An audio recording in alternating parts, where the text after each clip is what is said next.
আবার আমি দেখেছি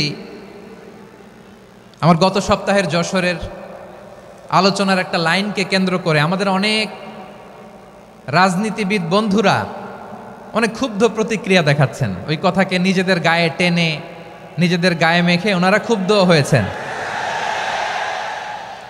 প্রিয় ভাইয়েরা, আমি বলেছিলাম যে একদল খেয়ে গিয়েছে আর একদল খাওয়ার জন্য রেডি হয়ে আছে। তো এখানে কি আমি কোনো দলের নাম বলেছি?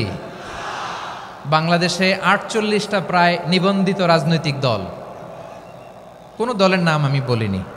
কথাটাকে আমি জেনারেল রেখেছি। দায়ীদের বৈশিষ্ট্যই এটা, দায়ীরা জেনারেলি কথা বলে, যার যেই মেসেজ নেয়ার তারা সেখান থেকে নিয়ে নেয়।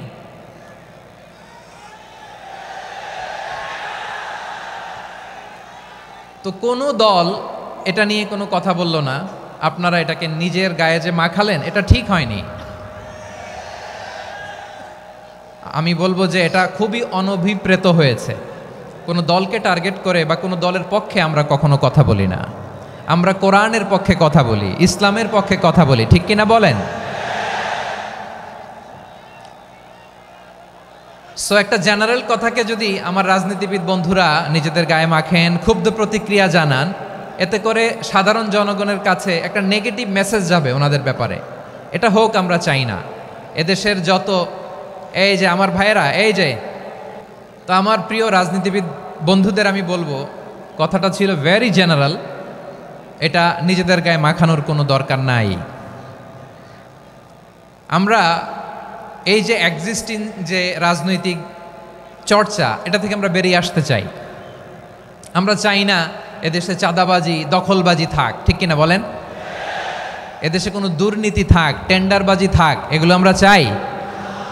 আই হেট পলিটিক্স একটা জেনারেশন আছে, এই বেশিরভাগ জেনজি অফ সিলেট, এরা আই হেট পলিটিক্স জেনারেশন। এরা পলিটিক্সকে পছন্দ করে না। তো কেন করে না, এর দায়ভার আমাদের আছে না নাই? আছে। এবং আমরা দেখেছি ক্ষমতার পালাবদল যখন হয়, এক সরকার যায় আরেক সরকার আসে, তখন দুর্নীতির ফিরিস্তি আমরা জানতে পারি, এর আগে জানতে পারি না। প্রতিটা দলের ভেতরেই আমরা এই বাজে চর্চাটা দেখেছি। সো এখন আমাদেরকে শুধরে নেওয়ার সময় এসেছে। এটা এই সুন্দর সময়, নতুন প্রভাতের বাংলাদেশ, নতুন ভোরের বাংলাদেশ, এই সময় আমরা কাদা ছোড়াছুরি যেন না করি। আমাদের শপথ নেওয়ার সময় এসেছে। প্রতিটি দল, নিবন্ধিত 48টি, সবগুলো দলের এখন শপথ নেওয়া উচিত যে আমরা কোনোদিন আর চাঁদাবাজি করব না, টেন্ডারবাজি করব না, দখলবাজি করব না। আমরা সবসময় দেশের পক্ষে থাকব, সবসময় দেশের পক্ষে থাকব। সেই কথাগুলো ছিল ভেরি জেনারেল। যে কথাগুলো আমরা জেনারেলি বলি, এগুলো জেনারেলি আপনারা নেবেন। আমার রাজনীতিবিদ বন্ধুদের কাছে এটাই আমার কামনা। আর এই জাতীয় বার্তা যখন আমরা দেই, তখন যদি আপনি বলেন যে পারলে রাজনীতিতে আসেন, পারলে দল করে দেখান, এটা হইল? আমি কি এরকম কোনো কথা বলেছি? না। আমি একজন মুফাসসিরে কোরআন, আমি একজন আলেম, এর বাইরেও আমার সবচেয়ে বড় পরিচয় আম আ সিটিজেন অফ বাংলাদেশ।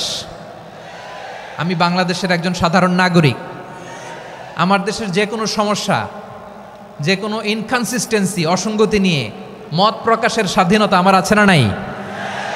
আপনারাই তো বাক স্বাধীনতার কথা বলেন, ফ্রিডম অফ স্পিচের কথা বলেন, বাক স্বাধীনতার কথা বলেন। সো আপনারাই যদি আবার কোনো মন্তব্যের কারণে বলেন যে রাজনীতির মাঠে আসেন, দল করেন, দেখি কতটুকু পারেন, এটা ঠিক হবে না। তাই প্রিয় ভাইয়েরা, আসুন আমরা দল মত নির্বিশেষে কাঁধে কাঁধ মিলিয়ে সোনার বাংলাদেশ গড়ি, দুর্নীতিমুক্ত বাংলাদেশ গড়ি, যে বাংলাদেশের জন্য রক্ত দিয়েছে আবু সাঈদ, যে নতুন ভোরের বাংলাদেশের জন্য রক্ত দিয়েছে মুগ্ধরা, যে নতুন বাংলাদেশের জন্য রক্ত ঝরিয়েছে 24-এর যে গণ অভ্যুত্থানের প্রত্যেকটি শহীদার। আওয়াজ করে বলেন ঠিক কিনা? আল্লাহ তাআলা আমার দেশকে তুমি নিরাপদ করো, শান্তিময় করো। আমরা যেন স্বাধীন সার্বভৌম বাংলাদেশে মাথা উঁচু করে বিশ্ব দরবারে দাঁড়াতে পারি। আল্লাহ তুমি তৌফিক দান করো। আওয়াজ করে সবাই পড়ে আমিন।